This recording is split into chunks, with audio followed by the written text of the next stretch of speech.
Hello दोस्तों, कैसे आप सब। उम्मीद है आप सब मस्त होंगे।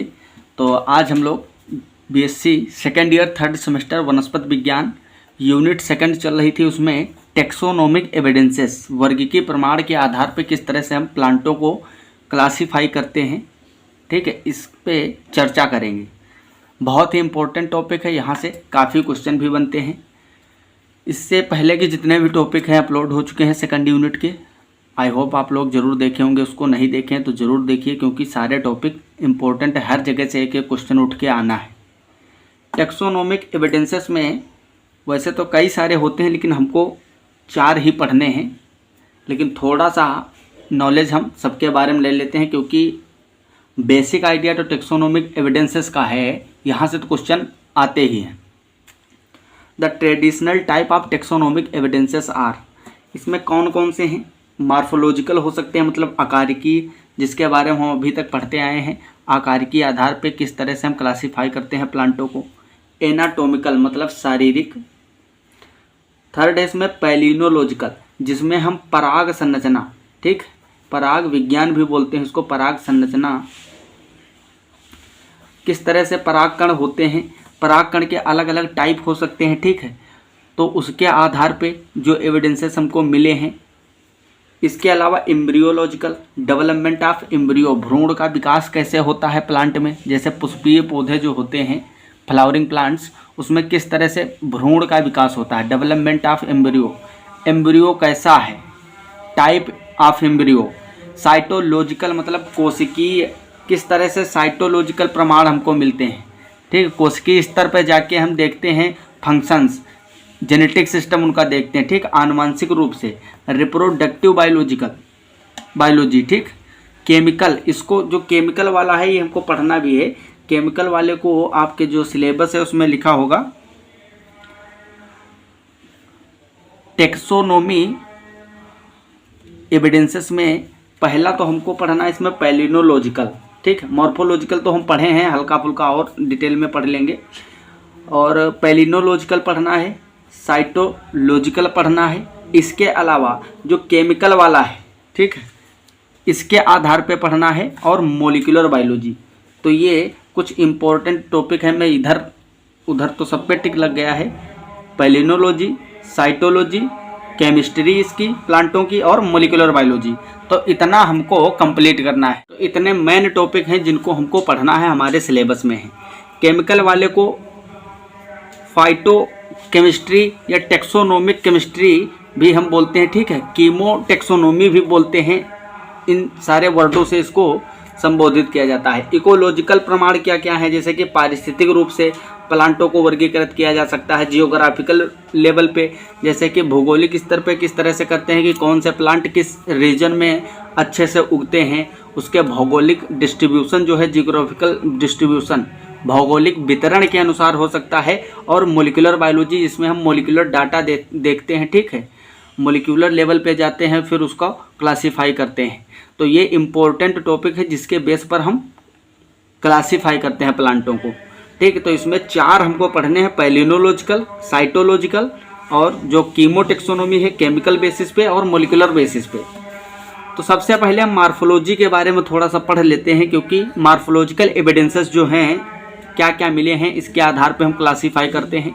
मॉर्फोलॉजी आपको पता ही है, आकारिकी क्या होता है। Morphology is the study of structure and form of plants, usually dealing with the organisms and it's component organs, ठीक। तो ये आकारिक रूप से बाह्य संरचना के आधार पे प्लांटों के जो अलग अलग रूप हैं उसके आधार पर हम क्लासीफाई करते हैं। Some basic evidentiary characters are, जैसे कि जो बेसिक स्ट्रक्चर हैं, बेसिक कैरेक्टर हैं, लक्षण, जिनके आधार पर हम प्लांटों को क्लासीफाई करते हैं। ये सभी आपको याद रखना है, क्वेश्चन में ऐसे लिखोगे भी, ठीक। ऑप्शन वाले में भी एमसीक्यू भी इससे बन जाते हैं। जैसे प्लांट हैबिट, पादप का आवास कैसा है, कहाँ पे रहता है वो। रूट स्ट्रक्चर, ठीक, root structure type, tap root है या फाइब्रस रूट है। Stem habit, stem structural type, bud structural type, bud मतलब समझते हो जो कली निकलती है प्लांट में साइड से, लीफ स्ट्रक्चरल टाइप्स, लीफ का टाइप कैसा है। इनफ्लोरेसेंस टाइप्स, इनफ्लोरेसेंस मतलब पुष्पों का जो क्रम है, पुष्प क्रम वो कैसा है, ससीम अच्छी है या असीम अच्छी है। कई टाइप के फ्लावरिंग होती है ना, कुछ में होता है तो मतलब सीमित ग्रोथ होती है, कुछ में असीमित होती है, लिमिटेड और अनलिमिटेड। तो फ्लावर टाइप्स किस तरह के हैं। पेरियंथ स्ट्रक्चरल टाइप, जो पेरियंथ है उसके स्ट्रक्चर के बेस पे। Androecium type, stamen types, gynoecial types, carpel types, ठीक, ovule types and fruit types और सीड टाइप्स, ठीक, बीज के प्रकार। तो ये इतने मुख्य कैरेक्टर हैं जिसको हम मॉर्फोलॉजी में बाहर से देखकर प्लांटों को क्लासीफाई करते हैं, ठीक है। तो ये मॉर्फोलॉजिकल एविडेंस है टेक्सोनोमी का। मॉडिफिकेशन जैसे कि रूपांतरण, कई सारे आप देखे होंगे रूपांतरण हो जाता है, जैसे कि बहुत सारे प्लांट है जिसमें कांटे आप देखते हो, जैसे सिट्रस का है, नींबू का प्लांट। इसके अलावा बोगनविलिया जो होता है जिसके फ्लावर बहुत सुंदर होते हैं, आपने देखा होगा। तो बोगनविलिया में भी क्या होता है, उसमें भी कांटे होते हैं, उसमें तने जो है कांटे में रूपांतरित हो जाते हैं, कुछ में प्रतान में रूपांतरित हो जाते हैं, टेंड्रिल्स में। बहुत सारे चपटे तना वाले आप देखे होंगे प्लांट, जैसे नागफनी देखे हो, उसमें भी कांटे होते हैं, ठीक। तो उसमें जो चपटा तना होता है और उसके ऊपर लगे होते हैं कांटे, तो कांटे जो है लीफ का मॉडिफिकेशन होते हैं, पत्ती का रूपांतरण। तो इसके आधार पे भी कुछ हमको एविडेंस मिल जाते हैं। Modification of flowers in स्टेमन number, anther position, anther की पोजीशन कैसी है, ओवरी पोजीशन। इसमें मैंने आपको बताया था हाइपोगाइनस, पेरीगाइनस, ठीक, इपीगाइनस, 3 टाइप के होते हैं ना, अधोजायांगी, अधिजायांगी और परिजायांगी। ओवरी जो है अंडाशय, उसकी पोजीशन कैसी है, साइड वाले जो बाकी चीज़ें हैं ओवरी के अलावा, वो पूर्ण रूप से ओवरी को ढके हैं या खुला है ओवरी या अर्धढकित है।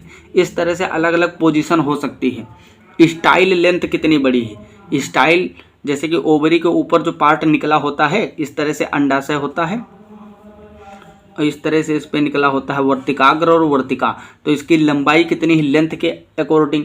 स्टिग्मा शेप, जो स्टिग्मा है उसका शेप कैसा है।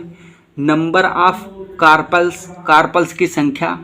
Number and fusion of perianth parts. इसके अलावा contribute to the reproductive success of the species.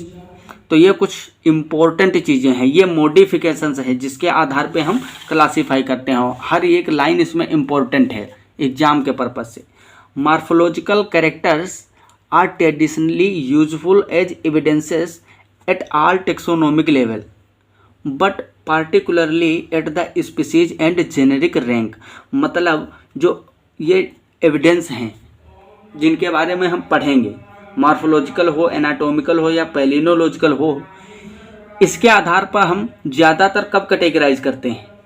हम किंगडम लेवल पे तो कर नहीं सकते, किंगडम प्लांटी में तो सभी प्लांट हैं, क्लास लेवल पे भी नहीं करेंगे। ये जो स्पेसिफिक क्लासिफिकेशन होता है, जैसे साइटोलॉजिकल प्रमाण जो हैं, तो उसके आधार पे हम कब क्लासीफाई करते हैं प्लांटों को, उनके आर्डर वगैरह सब बना लाएंगे। जैसे किंगडम, क्लास, इन सब चीज़ों में तो बस बाह्य आकारिकी देखी जाती है, उसी के आधार पे क्लास वगैरह छांट दिए जाते हैं कि इस क्लास में ये होगा। जब हम धीरे धीरे नीचे बढ़ते हैं, जैसे सबसे पहले आप क्या आता है, किंगडम आएगा, किंगडम के बाद में क्या आएगा, फाइलम आएगा। फाइलम एनिमल में यूज करते हैं, यहाँ पे हम डिवीजन यूज करेंगे प्लांट में, ठीक। डिवीजन के बाद में क्या आएगा, क्लास आएगा। अब सब डिवीजन सब क्लास भी हो सकते हैं संभवतः, लेकिन क्लास आएगा, क्लास के बाद में ऑर्डर आएगा, ऑर्डर के बाद में क्या आएगा, फैमिली आएगा, फैमिली के बाद में क्या आएगा, जीनस आएगा, और जीनस के बाद में आएगा आपका स्पीसीज। तो इस तरह से अगर देखा जाए तो नीचे के जो ये कैटेगरी हैं इसमें ज़्यादा स्पेसिफिसिटी मिलेगी आपको, ठीक, ज़्यादा स्पेसिफिक कैरेक्टर देखे जाएंगे। ऊपर तो बड़े बड़ी चीज़ें बस बाहर से देखी जाती हैं, उसी के आधार पे उसको डिवीजन, क्लास, ऑर्डर दे दिया जाता है प्लांट के बाह्य आकारिकी से। जो साइटोलॉजिकल, पैलिनोलॉजिकल, ये सारी चीज़ें कब लागू होती हैं, मोलिकुलर बेसिस, जब धीरे धीरे आप स्पेसिफाई करते आते हो, जब फैमिली, जीनस और स्पीसीज को चुनना होता है। स्पीसीज तो सेम रहेगी, जब फैमिली वगैरह चुनना है, जीनस चुनना है, तब ये स्पेसिफिक चीज़ों के लिए केवल एविडेंसेस लागू किए जाते हैं। तो इसके आधार पे हम उसको सटीक जगह रख पाते हैं। Morphological evidence provides the basic language for plant characterization, identification, classification, and relationship. Generally, morphological data are observable and obtainable, and thus most frequently used in taxonomic study. तो जो मॉर्फोलॉजी का डाटा है ये तो सबसे ज़्यादा यूज होने वाला है, मैंने कई बार हर लेक्चर में आपको बताता हूँ. The features of floral morphology, जैसे जो फ्लावरिंग प्लांट हैं उसमें जो फ्लोरल मॉर्फोलॉजी है उसके लक्षणों के आधार पर बहुत ज़्यादा क्लासीफाई करने में आसानी मिल जाती है. Are the most important character in the classification of flowering plant. अब आपसे क्वेश्चन यहाँ से MCQ आएगा कि फ्लावरिंग प्लांट में कौन सा ऐसा फीचर है, कौन सा ऐसा एविडेंस है जिसके आधार पे आप सबसे अच्छे तरीके से प्लांट को क्लासीफाई कर सकते हो. उसमें आपको कई सारे होंगे. साइटोलॉजिकल में से कोई एक टॉपिक उठा लेगा, उसको रख देगा. और इकोलॉजिकल हो सकता है, उसी में फ्लोरल मॉर्फोलॉजी हो सकता है. ठीक है, फीचर्स ऑफ फ्लोरल मॉर्फोलॉजी. तो ये आपको याद रखना है. फ्लावरिंग प्लांट के लिए जो फ्लोरल मॉर्फोलॉजी है सबसे मोस्ट इम्पोर्टेंट कैरेक्टर है क्लासीफाई करने के लिए. सीधा यहीं से क्वेश्चन आएंगे. अगर आपके पेपर सब्जेक्टिव टाइप होंगे तो ये लाइनें जब आप लिख के आओगे तो आपको संपूर्ण नंबर दिए जाएंगे जितने नंबर का क्वेश्चन होगा. अब बात करते हैं जैसे पोलिनेशन की. पोलिनेशन के टाइप पे भी वर्गीकृत कर सकते हो. कुछ वायु द्वारा परागित होते हैं, विंड पोलिनेटेड. ठीक है, कुछ इंसेक्ट के थ्रू होते हैं, लिविंग एजेंट के थ्रू. कुछ में हवा और इसके अलावा इंसेक्ट के अलावा और भी कुछ चीज़ें रिस्पॉन्सिबल होती हैं. ठीक है, तो wind pollinated taxa have unisexual reduce inconspicuous flowers. तो ये बहुत इंपॉर्टेंट लाइन है. विंड पोलिनेटेड मतलब जो वायु द्वारा परागित होने वाले प्लांट का टेक्सा है, ठीक, उसमें फ्लावर्स जो होंगे वो कैसे होंगे, यूनिसेक्सुअल. क्यों? क्योंकि आपको पता है कोई प्लांट था उस पर फ्लावर लगा हुआ है. ठीक,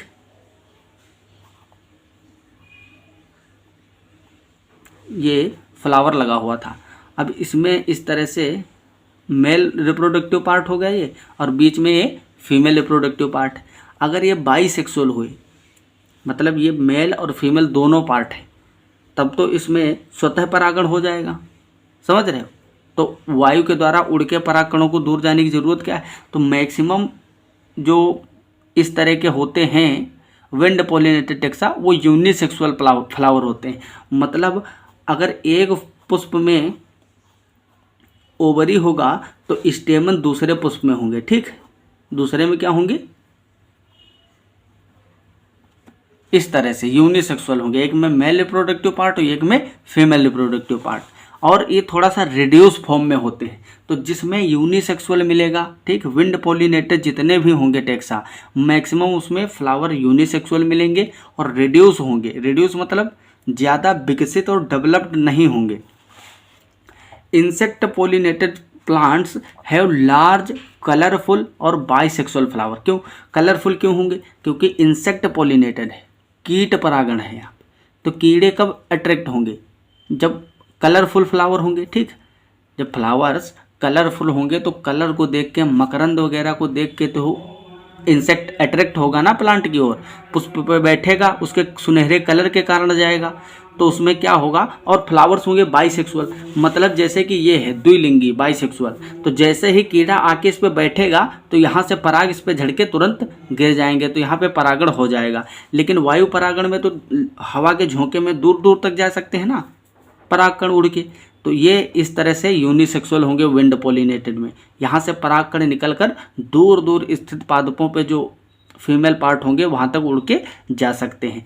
तो इस तरह से भी हम कैटेगराइज कर सकते हैं पुष्पों के जो परागण होता है, पोलिनेशन होता है, उसको देखकर. ठीक, the mature fruit of Brassicaceae. अब ब्रेसिकेसी जिसमें ब्रेसिका कैम्पेस्ट्री सरसों का पौधा आता है. The mature fruits of Brassicaceae and Apiaceae are significant as diagnostic characters distinguishing the genera. मतलब जेनरा में, जेनरा को डिस्टिंग्विश करने में एपिएसी और ब्रेसिकेसी के जो फ्रूट हैं, मैच्योर फ्रूट, वो बहुत ज़्यादा हेल्प करते हैं. अब इन दोनों में जब फल पकते हैं, ठीक, मैच्योर हो जाते हैं, पकने के टाइम पे आ जाते हैं, तो उसमें बहुत बड़े अंतर देखने को मिलते हैं, जिसके आधार पे हम जेनरा को क्या करते हैं, जेनरा को डिस्टिंग्विश करने के लिए वो कैरेक्टर काफ़ी इम्पोर्टेंट होते हैं। तो इस तरह से बॉडी, प्लांट बॉडी के जो अलग अलग पार्ट्स हैं, अलग अलग ऑर्गन्स हैं, उसके अकॉर्डिंग आप इजीली क्लासीफाई कर सकते हो। Fruit and flowers types are used in the classification of Rosaceae. Rosaceae जिसमें रोज आता है, गुलाब, ठीक, और रोज फैमिली भी इसको बोलते हैं, गुलाबवत फैमिली। तो इसमें जो फ्रूट होते हैं, जैसे गुलाब में तो है नहीं, लेकिन रोजेसी में केवल गुलाब ही नहीं रखा गया, इसके अलावा बहुत सारे प्लांट हैं उसमें, और फ्लावर्स, इसके आधार पे आप क्लासीफाई करते हो। तो सीधे एक क्वेश्चन आ सकता है, रोजेसी में किसको बेस मानकर हम क्लासीफाई करते हैं प्लांटों को? तो फ्रूट और फ्लावर, ये याद रखना है आपको, सीधा यहाँ से क्वेश्चन बनते हैं। Stamens and corolla of Scrophulariaceae and Lamiaceae are important floral features. Seed structure provide inflorescence for classification of various taxonomic groups within Caryophyllaceae, ठीक है। तो जैसे कि लेबिएसी और सेरोफुलेरिएसी,